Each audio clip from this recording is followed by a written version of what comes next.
Apa khabar semua? Pernah tak terfikir apa sebenarnya pendirian Al-Quran tentang amalan ikut buta ni? Hari ini, jom kita bedah siasat hujah Al-Quran yang terus terang sangat tegas menentang amalan ikut-ikut tanpa kita sendiri sahkan faktanya. Dan inilah dia, ayat yang menjadi teras kepada keseluruhan perbincangan kita. Ayat ni bukan sekadar cadangan tau. Ini adalah satu arahan yang sangat jelas. Jangan ikut benda yang anda tak ada ilmu. Maksudnya, pengetahuan yang sahih dan terbukti. Okey, jadi persoalannya sekarang, adakah ini cuma satu ayat yang disebut sekali lalu je? Ataupun, adakah prinsip ni sebenarnya merentasi keseluruhan Al-Quran? Jom kita siasat sama-sama sejauh mana mesej tentang tanggungjawab peribadi ni betul-betul jadi tulang belakang dalam Al-Quran. Baiklah, kita mulakan dengan bahagian pertama, perintah teras. Kita nak faham, apa asas yang menjadikan tanggungjawab peribadi ini satu perkara yang sangat-sangat penting dalam soal kepercayaan? Perkataan paling penting kat sini ialah ilm. Dengar betul-betul, ini bukan sebarang pengetahuan. Al-Quran letak ilm ni sebagai piawaian tertinggi untuk kita percaya sesuatu. Maksudnya, pengetahuan yang berasaskan bukti yang jelas, yang boleh disahkan.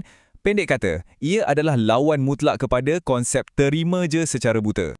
Sekarang, jom kita tengok pula jenis-jenis ikutan buta yang Al-Quran tolak secara spesifik. Dan saya jamin anda akan perasan satu corak yang sangat-sangat jelas.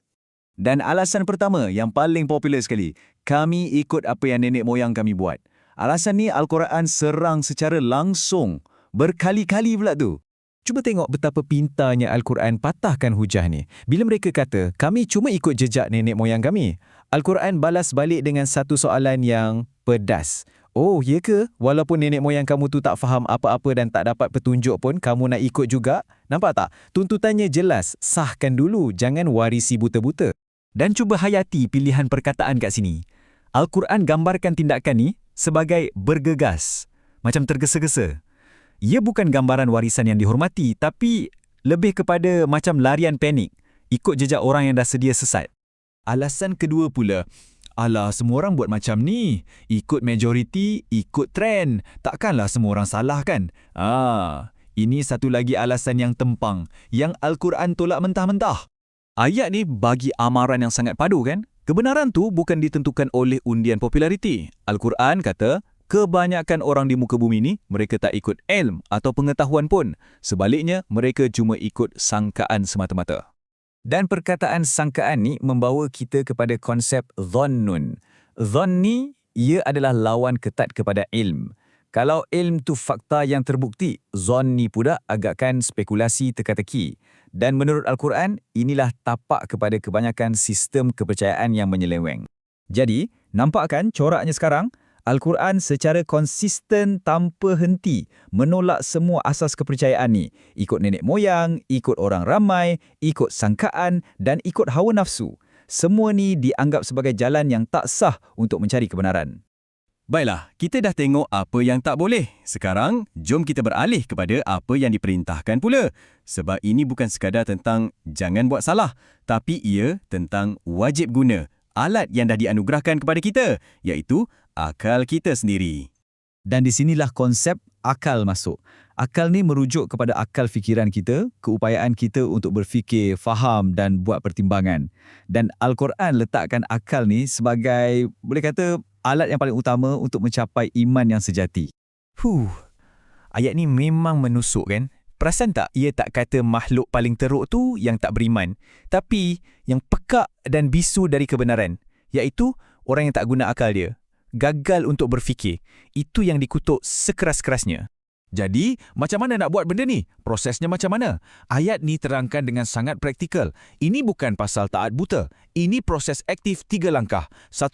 Dengar semua pendapat. 2. Guna akal, analisis, tapis. 3. Lepas dah tapis, barulah ikut yang paling baik. Inilah definisi sebenar pemikiran kritis. Okey, sekarang kita masuk bab yang lebih serius. Kita akan beralih daripada cerita pasal pengikut kepada mereka yang menggalakkan ikutan buta ni, iaitu para pemimpin dan golongan agamawan. Tanggungjawab mereka, ia berada di tahap yang jauh berbeza. Para pengikut nanti dalam keadaan terdesak, mereka akan minta hukuman digandakan untuk pemimpin-pemimpin mereka. Kenapa sampai macam tu? Sebab pemimpin ni bukan setakat sesat untuk diri sendiri, tapi mereka pikul dosa menyesatkan orang lain sekali.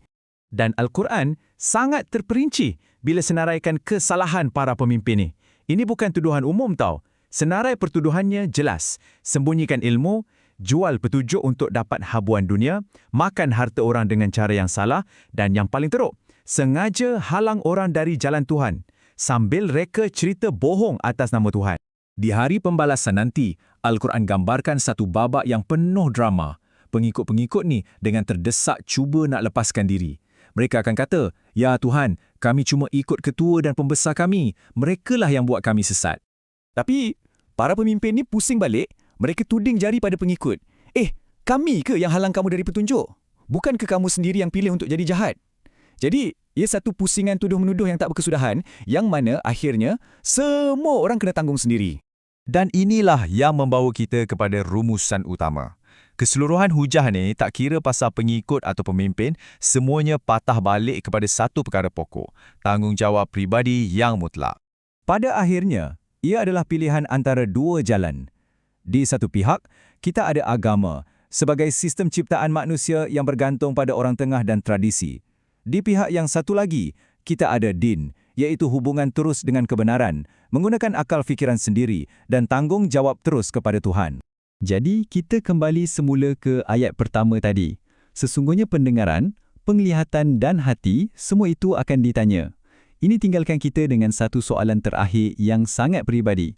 Bila tiba masanya kita ditanya nanti, apakah bukti yang akan kita kemukakan?